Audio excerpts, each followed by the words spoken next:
अस्सलाम वालेकुम। खुशी मजीद बुकिस्तान चैनल पर, जहां हम आपको दुनिया की बेहतरीन किताबों की समरी सुनाते हैं, आसान और दिलचस्प अंदाज में। आज हम बात कर रहे हैं हेनरिक फैक्सियस की मशहूर किताब the art of reading minds की। ये किताब कोई जादू या टेलीपैथी की नहीं, बल्कि एक प्रैक्टिकल गाइडेंस है कि कैसे लोगों की बॉडी लैंग्वेज, चेहरे के तासुरात और गैर ज़बानी इशारों से इनके दिमाग में क्या चल रहा है उसे समझा जाए, और साथ ही कैसे उनको इन्फ्लुएंस किया जाए बगैर इनको पता चले।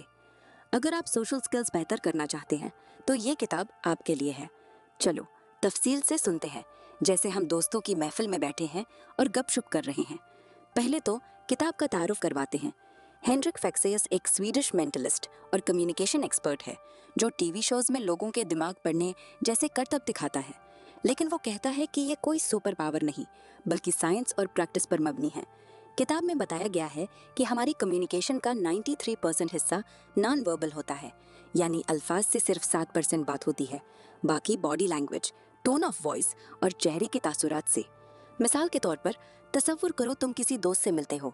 वो कहता है मैं ठीक हूँ, लेकिन उसकी आंखें आदास है और कंधे झुके हुए, तो तुम जान जाते हो कि कुछ गड़बड़ है। ये है माइंड रीडिंग की बुनियाद। अब किताब के पहले हिस्से की बात करते हैं, तवज्जो देना और रिपोर्ट बनाना। मुसन्निफ कहता है कि माइंड रीडिंग की शुरुआत तवज्जो से होती है। लोगों पर फोकस करो, इनकी बात सुनो बगैर जजमेंट के। जब तुम ऐसा करोगे तो उनके छोटे छोटे इशारे नोट करोगे, जैसे अगर कोई हाथ मिलाता रहे तो शायद वो नर्वस है, या अगर वो आंखें झुका ले तो झूठ बोल रहा हो सकता है। एक अहम टेक्निक है मिररिंग, यानी लोगों की बॉडी लैंग्वेज को कॉपी करो। मिसाल, अगर वो हाथ जोड़कर बैठे हैं तो तुम भी ऐसा करो, तो वो तुम्हें अपना दोस्त समझेंगे और खुलकर बातें करेंगे। ये NLP यानी न्यूरो लिंग्विस्टिक प्रोग्रामिंग का हिस्सा है, जो दिमाग और जुबान की साइंस है। किताब में बताया गया है कि ये टेक्निक सेल्स, डेटिंग या हत्ता की नौकरी के इंटरव्यू में काम आती है। सोचो, तुम एक मीटिंग में हो और बास की बॉडी लैंग्वेज को मैच करो, तो वो तुम्हारी बात ज्यादा संजीदगी से लेगा। दूसरा बड़ा पॉइंट है एम्पैथी और जज्बात समझना। किताब कहती है कि लोगों के जज्बात पढ़ने के लिए अपने आप को इनकी जगह पर रखो।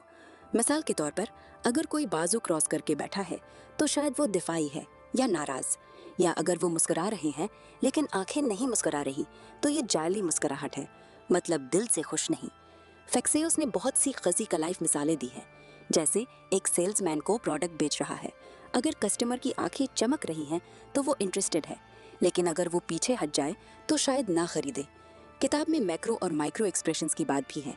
माइक्रो वो छोटे तासुरात हैं जो सेकंड के 10वें हिस्से में आते हैं, जैसे गुस्से की झलक। ये पढ़ने से तुम लोगों की हकीकी फीलिंग्स जान सकते हो। और हाँ, ये सब प्रैक्टिस से आता है।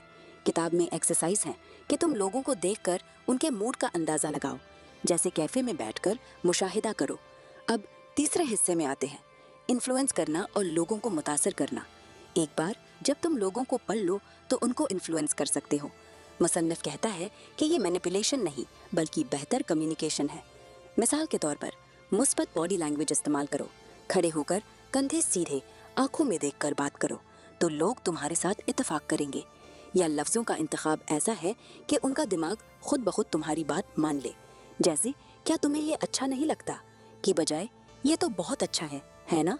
ये एक छोटी ट्रैक है जो लोगों को हाँ कहने पर मजबूर करती है। किताब में रिसिप्रोसिटी का उसूल भी है। अगर तुम किसी को कुछ दो तो वो तुम्हें कुछ लौटाना चाहेगा। हकीकी लाइफ में अगर तुम किसी को कॉम्प्लीमेंट दो तो वो तुम्हारी बात सुनने को तैयार हो जाएगा। और हाँ, अखलाकी तौर पर इस्तेमाल करो, क्योंकि गलत इस्तेमाल से रिश्ते खराब हो सकते हैं। चौथा पॉइंट है झूठ पकड़ना और ट्रस्ट बिल्ड करना। किताब में बताया गया है कि झूठ बोलने वाले लोग अक्सर अपने अल्फाज और बॉडी लैंग्वेज में तजाद दिखाते हैं, जैसे वो हाँ कहेंगे लेकिन सर नफी में हिलाएं, या वो ज्यादा पलकें झपकेंगे। फैक्सियस ने पॉल एकमैन की रिसर्च का हवाला दिया है, जो चेहरे के तासुरात की साइंस है। तुम ये सीख सकते हो कि कैसे लोगों से सच बोलने पर मजबूर करो, सिर्फ सवालात पूछकर। मिसाल, तुमने क्या किया की बजाय तुमने ऐसा क्यों किया, ये उनको तफसील देने पर मजबूर करेगा। और ट्रस्ट बिल्ड करने के लिए अपनी बॉडी लैंग्वेज को ओपन रखो, हाथ खुले, मुस्कुराहट हकीकी। ये तुम्हारी लाइफ में फ्रेंडशिप्स, बिजनेस और हत्ता की फैमिली रिलेशनशिप्स को बेहतर बनाएगा। पांचवा और अहम हिस्सा, प्रैक्टिकल एक्सरसाइज और रोजमर्रा इस्तेमाल। किताब में बहुत सी मशकने हैं, जैसे रोजाना 10 मिनट लोगों की बॉडी लैंग्वेज नोट करना, या आईने के सामने अपने तासुरात प्रैक्टिस करना। मुसन्निफ कहता है कि शुरू में ये मुश्किल लगेगा, लेकिन जैसे जैसे प्रैक्टिस करोगे ये कुदरती हो जाएगा। मिसाल के तौर पर एक पार्टी में जाओ और लोगों के ग्रुप्स का मुशाहिदा करो, कौन लीडर है, कौन शाई है। ये तुम्हें सोशल स्किल्स का मास्टर बना देगा। और हाँ, किताब में वार्निंग भी है, ये इल्म इस्तेमाल करो लेकिन लोगों की प्राइवेसी का एहतराम करो, क्योंकि हर कोई अपने ख्यालात शेयर नहीं करना चाहता। मजमूई तौर पर the art of reading minds तुम्हें ये सिखाती है कि लोगों को बेहतर समझो, उनसे कनेक्ट हो और अपनी लाइफ को आसान बनाओ। ये कोई मुश्किल साइंस नहीं, बल्कि रोज़मर्रा की बातें हैं जो तुम अभी से अप्लाई कर सकते हो। अगर तुम पढ़ोगे तो तुम्हारे रिश्ते, काम और हत्ता की सेल्फ कॉन्फिडेंस बढ़ जाएगा। ये किताब उन लोगों के लिए बेहतरीन है जो सोशल एंजाइटी से गुजर रहे हैं या लीडरशिप स्किल्स बढ़ाना चाहते हैं। अगर आपको ये समरी पसंद आई तो चैनल को सब्सक्राइब करें, लाइक करें और कमेंट में बताएं कि अगली किताब कौन सी सुनना चाहते हैं। बुकिस्तान पर हम हर हफ्ते नई किताबों की ऑडियो समरी लाते रहेंगे। अल्लाह हाफिज़।